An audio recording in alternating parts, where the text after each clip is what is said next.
നമ്മുടെ കർത്താവിൻ രക്ഷകനുമായ യേശു ക്രിസ്തുവിൻ നിസ്തുല്യ നാമത്തിൽ എല്ലാ പ്രിയപ്പെട്ടവർക്കും ക്രിസ്തീയ വന്ദനങ്ങൾ അറിയിക്കുകയാണ്. ഈ ലോക ജീവിതത്തിൽ ഒരു ദിവസം കൂടെ ജീവിപ്പാൻ ആവശ്യമായ ആയുസ്സും ആരോഗ്യവും സൗഖ്യവും ദൈവം നമുക്ക് നൽകുവാനായിട്ടിടയായി.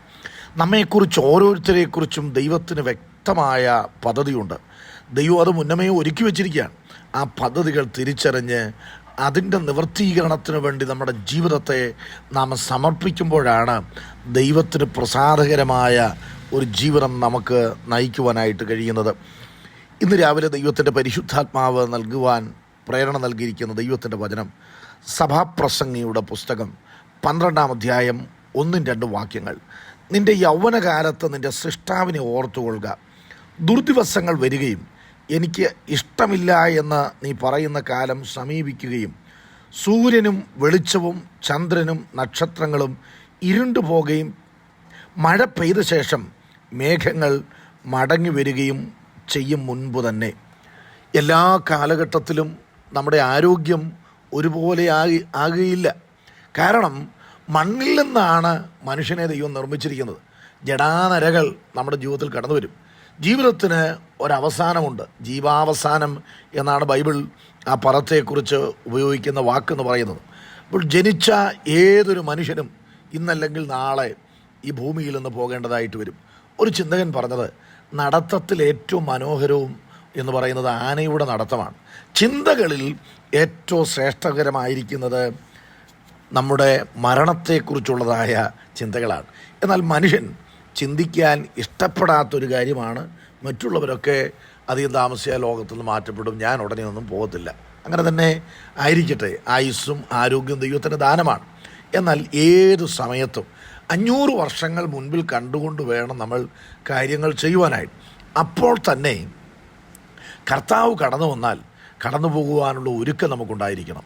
കർത്താവ് നമ്മെ വിളിച്ചാൽ ശരീരത്തിൽ വസിക്കുമ്പോൾ കർത്താവിൽ നിന്ന് അകന്ന് പരദേശികളാണ്.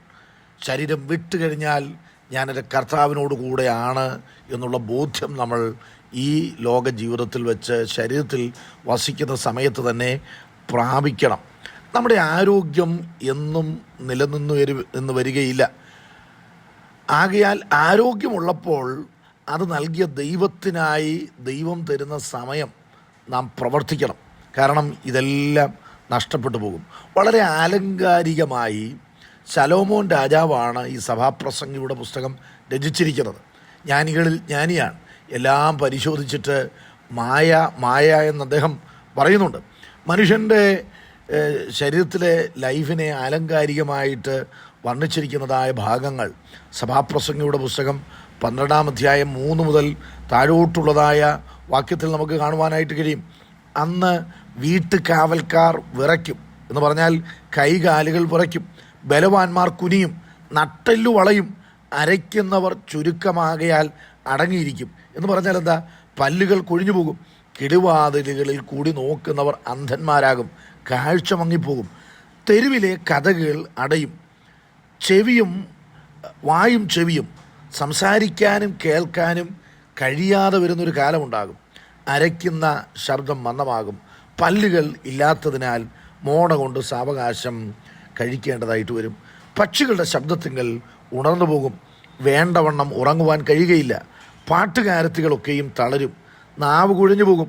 അന്നവർ കയറ്റത്തെ പേടിക്കും എന്ന് പറഞ്ഞാൽ നടക്കാനുള്ള ബാലൻസ് കുറഞ്ഞു പോകുകയാണ്. വഴിയിൽ ഭീതി ഉള്ളതായി തോന്നും. മനോധൈര്യം, വിൽപ്പവറൊക്കെ എന്തു ചെയ്യും? നഷ്ടപ്പെടും. ബദാം വൃക്ഷം പൂക്കും, തലമുടി നരയ്ക്കും എന്നുള്ളതാണ്. തുള്ളൻ ഇഴഞ്ഞു നടക്കും എന്ന് പറഞ്ഞാൽ രക്തഓട്ടമൊക്കെ മനുഷ്യ ശരീരത്തിൽ എന്തു ചെയ്യും? കുറയും. അപ്പോൾ തൊലിയൊക്കെ ചുളുങ്ങുന്നതിനാൽ എന്തോ ഇഴയുന്നത് പോലൊക്കെ എന്തു ചെയ്യുക തോന്നും. രോചനക്കുരു ഫലിക്കാതെ വരും എന്ന് പറഞ്ഞാൽ അതിൻ്റെ അർത്ഥം എന്താ? മരുന്നൊന്നും പ്രവർത്തിക്കാതെ വരും, ദഹനേന്ദ്രിയം പ്രവർത്തിക്കാതെ വരും, വെള്ളിച്ചരട് അറ്റുപോകും. ശരീരത്തെയും ആത്മാവിനെയും തമ്മിൽ ബന്ധിപ്പിക്കുന്ന ഘടകമെന്നാണ് അതിനൊരു വ്യാഖ്യാനം കൊടുത്തിരിക്കുന്നത്.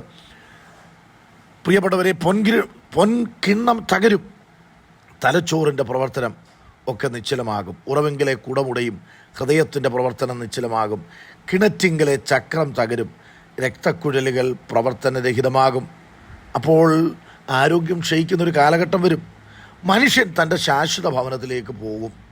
വിലാപം കഴിക്കുന്നവർ വീതിയിൽ ചുറ്റി സഞ്ചരിക്കും. ഈ ഭൂമിയിൽ നമുക്ക് ശാശ്വതമായ ഒരു ഭവനമില്ല. ശാശ്വതമായ ഭവനമെന്ന് പറയുന്നത് അത് യേശു കർത്താവാണ് പറഞ്ഞിരിക്കുന്നത്. ഞാൻ നിങ്ങൾക്ക് സ്ഥലമൊരുക്കാൻ പോകുന്നു. ഞാൻ പോയി സ്ഥലമൊരുക്കിയാൽ ഞാൻ ഇരിക്കുന്ന ഇടത്ത് നിങ്ങളെയും ഇരുത്താമെന്ന് പറഞ്ഞ ഏക നേതാവ് യേശു ക്രിസ്തുവാണ്. ഈ ശരീരത്തിൽ വസിക്കുന്നതായ വേളയിൽ എൻ്റെ ശരീരത്തിൽ നിന്ന് ആത്മാവ് വേർപിരിയുമ്പോൾ ഞാൻ ദൈവസന്നിധിയിലേക്ക് കടന്നു പോകും എന്നുള്ള നിശ്ചയദാർഢ്യം പ്രാപിക്കുവാനായിട്ടിടയാകണം. അപ്പോൾ ഈ ആരോഗ്യമൊക്കെ ക്ഷയിക്കും എന്ന് തിരിച്ചറിഞ്ഞുകൊണ്ട് ഈ സഭാപ്രസംഗം പറയുകയാണ്, എല്ലാ